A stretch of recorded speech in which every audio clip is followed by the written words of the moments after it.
Het Hommelweer von Jakob Kals aus Havert. Het war zomerdag und ziemlich heet, doch schweet in Striepe het Gesicht afliep. Ob ens sich der Himmel düster machte, Hommelweer kom op, het blitzde und krachte.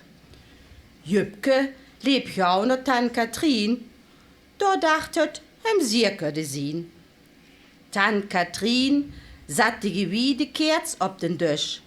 Ze war noch niet gebruikt, ganz frisch. Op ensene Schlag niet meer fern, nu komt het bij ons, dat Hommelweer. Ze maakte jou het keertske aan. Tant Katrien, zei Jübke, hülp dat dan? Jübke, zei Tant Katrien, hörst ze denn niet, wie het boete davert und deed? Weerende Schlag, laut und hell, donnerende Blitz, licht en grell. Tant Katrien, dat keerts gehülpt niet, hören's, wie het hummelt und wie het deed.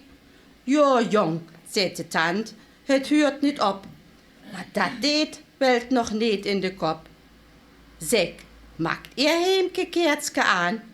Nee, Tant Katrien, zet Jübke dan.